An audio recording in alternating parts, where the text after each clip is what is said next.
We got a bunch of stuff here. We've got yopon. We got our beautyberry. We got ragweed. What else we got? Bunch of stuff. Oh, there's goldenrod right here. See that? Bunch of goldenrod. We're gonna harvest some of that. And guess what? It's all free.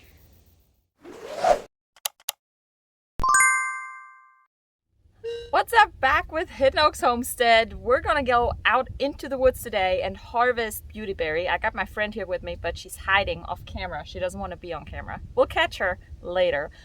But we're gonna go harvest some beautyberry today because it's fall here in Florida, so they are everywhere. And I want to try a couple more recipes this year. I want to try out some syrup, see how that turns out, because the jelly is pretty good. So I'm assuming the syrup is going to be really good too. So come along as we're driving into the woods, harvesting wild, and I'll show you what we're going to end up doing with it.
We're probably going to get rained out on this trip. There's a storm brewing, but we're going to get as many berries as possible. I usually like to harvest a little bit off of each berry bush to leave plenty for deer and all the other wildlife running around out here.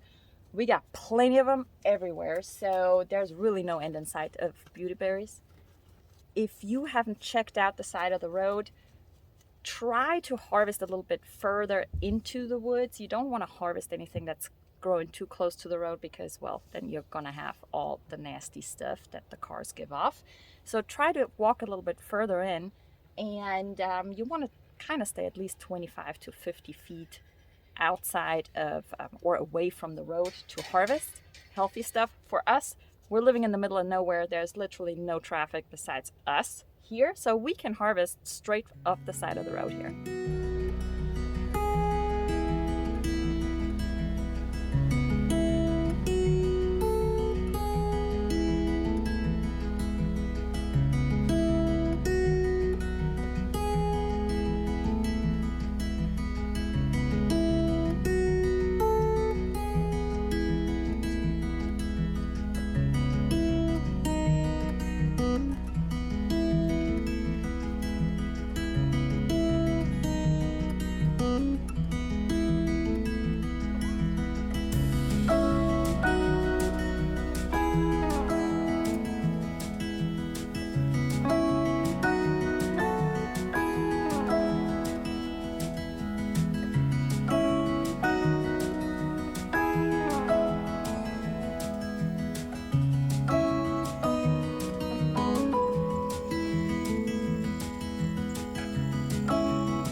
Really all you want to do is they come off really easy, so you can just kind of push them off the branch and they fall right off. If you get leaves in there, no biggie, you can pick the leaves out later, don't worry about it. It's pretty quick harvesting right here, and you can just squeeze them off. And really, we don't need to stay whole with the berries. They don't need to stay whole because they're about to go in the pot anyway, so it doesn't matter.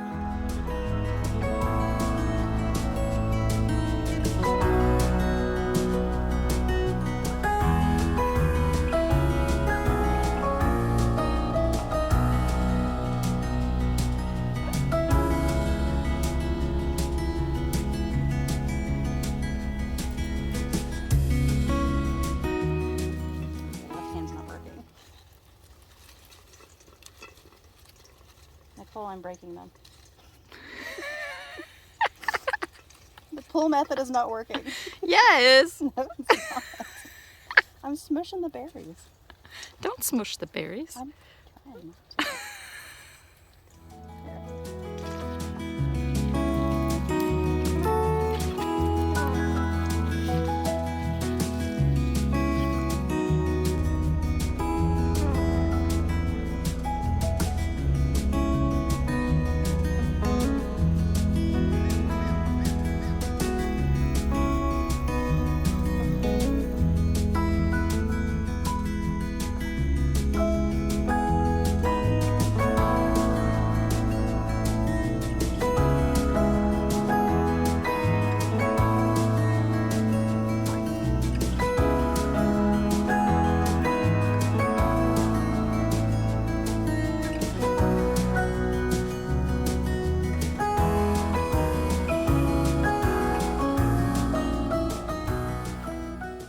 So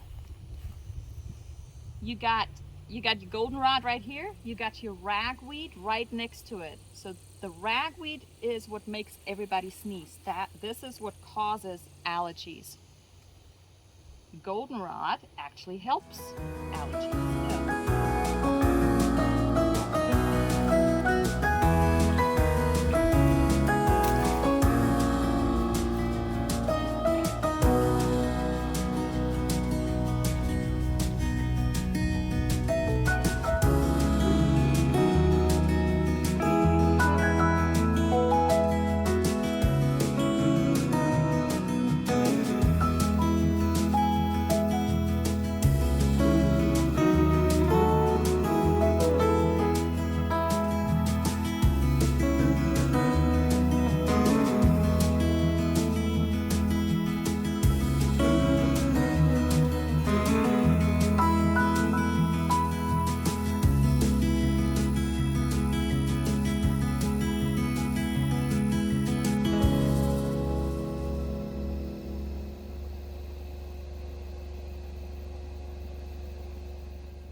We went out for beautyberry, but we actually found a bunch more than that.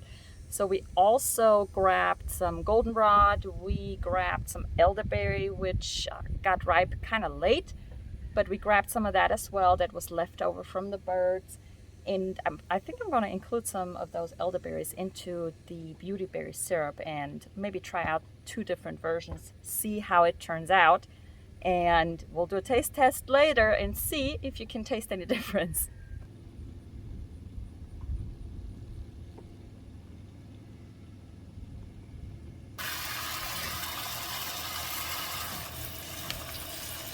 Make sure you wash your berries really well. Get all the bugs out. Pretty simple. Just rub them in between your hands and it'll clean them up nicely.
I am really excited about the syrup and how it's going to turn out. It smells really good right now. It has a lot of lemony, citrusy smells to it because I added lots of lemon juice to it. The reason for that is last year when I made beautyberry chili, it turned out a little bit too sweet for my taste. So I added additional lemon juice to it and reduced the sugar that I used, and it was amazing. Since I'm making syrup, obviously I don't want to reduce my sugar. I'm going to add a thickening agent to it to make it a little bit more thicker when it goes on pancakes or whatever we're going to eat it with. And it's gonna be fantastic. Let me know what you do with your beautyberries or anything else that you forage out wildly. I would love to hear from you, and I will see you in the next video.